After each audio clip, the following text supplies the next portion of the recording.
Hello everyone, welcome back to a new video on the Integration Hub. Today I'll be showing you on how to set up the Microsoft AD Spock in ServiceNow. The Integration Hub has made it very easier to integrate ServiceNow with other external systems and synchronize data. For setting up Microsoft AD, we need to have an AD server, a credential to access and modify data in the AD server, and a MID server to access the AD server from ServiceNow. Let's see on how quickly we could set up an integration with AD server. The first thing you should do is to activate the Integration Hub plugin or the Microsoft AD Spoke. You can go to your plugins list and search for Microsoft AD. You can see that this plugin is already installed here, means this is already activated in my instance. The next step is to set up a connection with your AD server. In order to connect with your AD, you would need to get the credential from your AD administrator. I'll first set up my credentials and then validate the access. For this, I need to go to my credentials menu, navigate to credentials, click on new. Since the AD is hosted on a Windows server, we would be creating a Windows credential. I would enter a name for my Windows credential as AD server. I need to select a MID server here. I could also select specific MID server which is connected to my AD server. So I select one of the MID server from the specific list here. I've already installed this MID server. You could watch my previous video on how to install a MID server. The link is provided in the description. I then need to enter the username and password for this credential. So my domain is AD server, and then I would enter my username here as SNAD user. I would also enter the password for this, and I would save this record. You need to make sure that this credential can access this AD server. For this, you can test your credential. You need to provide the target IP address of your AD server. The IP address for my AD server is 10.0.0.4. Port 135 is WMI port, and I would use my MID server to test the connectivity. Click OK, and if the credential is valid, it would return a successful message.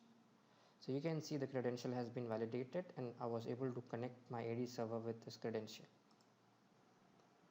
Once your credential is validated, you need to navigate the Flow Designer. Open up the Flow Designer and go to the connection section. Here you could see all the connections which has been added by the different spokes. We need to configure the AD connection spoke. For this, go to the AD spoke, click on View Details, and then you should click Configure. It will open the connection record associated with your AD spoke. You need to link your credential with this connection record. If you have multiple AD servers and if you have multiple credentials, you need to check this checkbox to support multiple connections at a time. I won't be modifying any attributes in this connection record. I will be linking my credential for my AD server. For this, I would click on the new button under the connections. Here I would enter a name for this connection, select it as AD server. Then I would select the credential which I had previously created, which is AD server. I need to then enter a host name for my AD server. I can either enter the host name, also I can provide the IP address here. So my host name was windows.adserver.com. The default port number is 135. If I want to override the default port number to a different one, I can specify the different number here. I would then select the use MID server option. If you have multiple connections or multiple credentials, you could narrow down the MID server selection filter with this advanced configuration. Once a connection is saved, its details would appear under the Flow Designer connection section. If you refresh your Flow Designer, you could now see the connection details which would be used by the AD Spoke actions to authenticate and connect to AD. The out-of-the-box AD Spoke includes actions for computer management, group management, password management, user management, and object management within your AD. I would be testing out some of the group management spoke actions. Specifically, I would be focusing on adding a user to a group, which would add an existing Active Directory user to an Active Directory group. I've already set up an Active Directory category within my service catalog. I also have set up 3 different catalog items. I would be working on the add user to group catalog item and setting up a flow to integrate this item with the AD server. So let's go to the flow designer and create a new flow for adding a user to the group. So I would name this as add user to group. The application would be Microsoft AD Spoke. I would run this as a system user access and click on the submit button. It would create a new flow. Since I'm using a catalog item, the trigger for my flow would be service catalog. So I would select my trigger as service catalog. The next thing I need to build is my actions.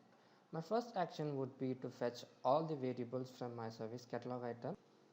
For this, I will click on the action. I'll go to the core spoke and select the get variables action. You need to click on the get catalog variables action. The first field that I need to input is the submitted request. I could select this from this input here. Could click on this, select my trigger and add my requested item. This would refer to the item which is requested. The next field that I have to input is the template catalog item. I need to select the catalog item which would trigger this flow, which would be add user to group. Once I select this, I should be selecting all the fields, all the variables which are present in this specific item, so that I could use this within my flow. Since I have fetched my user and group variables, next action that I would be focusing is to add the user to the group within the AD. For that, I'll click on the action. I would go to the Microsoft AD Spoke. Within the spoke, I can see all the actions which are available for access. I'd be interested in add user to group spoke. At the right side, you can see its definition. The input for the spoke is a group name. You should provide a group name. The second input is a username. You could also see what are the outputs related to it. You can see the output would be a status field, which would be success. If I was able to successfully add the user to a group, it would be error if a failure occurs in the AD. There would be corresponding error message returned from AD related to it. So you can see the different error messages that are returned from this specific action, like username and group name cannot be empty, user is already a member of group, invalid username, etc.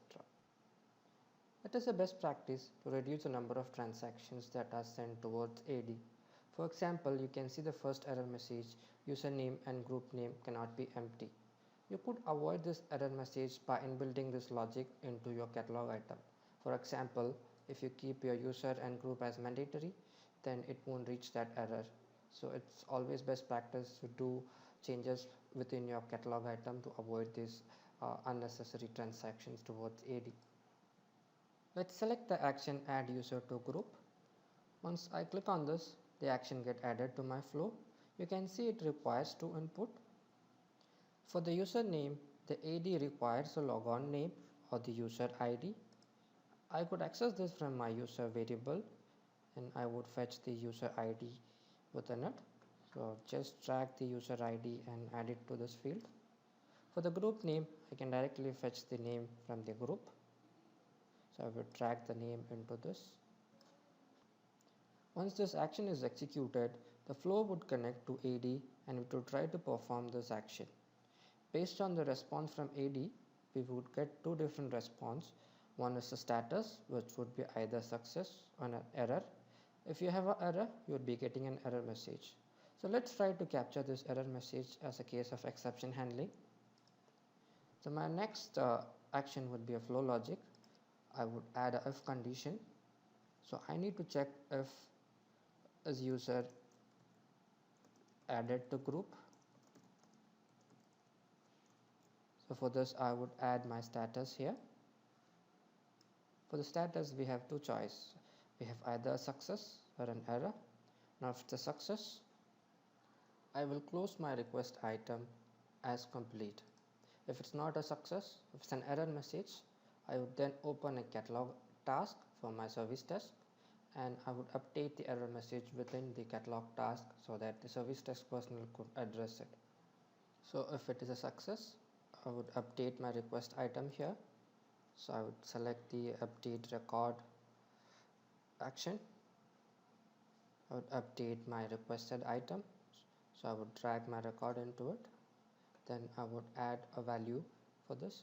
So I would select state as close complete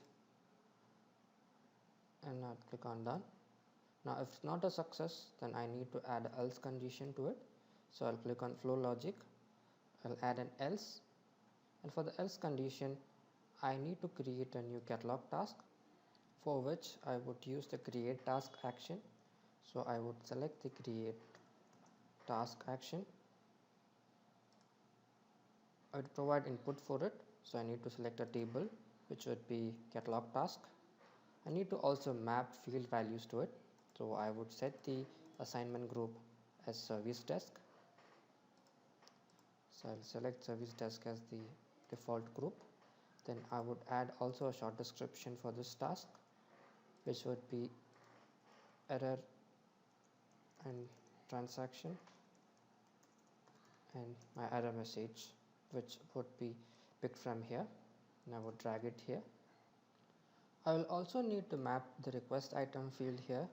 So I'll select request item, then I'll map it with the request item record. So I'll drag it from here and map it with my request item field.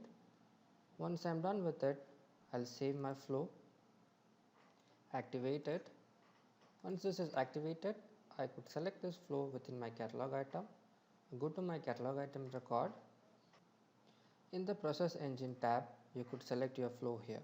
So I'd select my flow as add user to group and save my catalog item. Let's now test this out. I'll be testing out two cases. One is the happy path, where we have both user and group in the AD. Other is the exception case, where we do not have the user but we have a group in AD.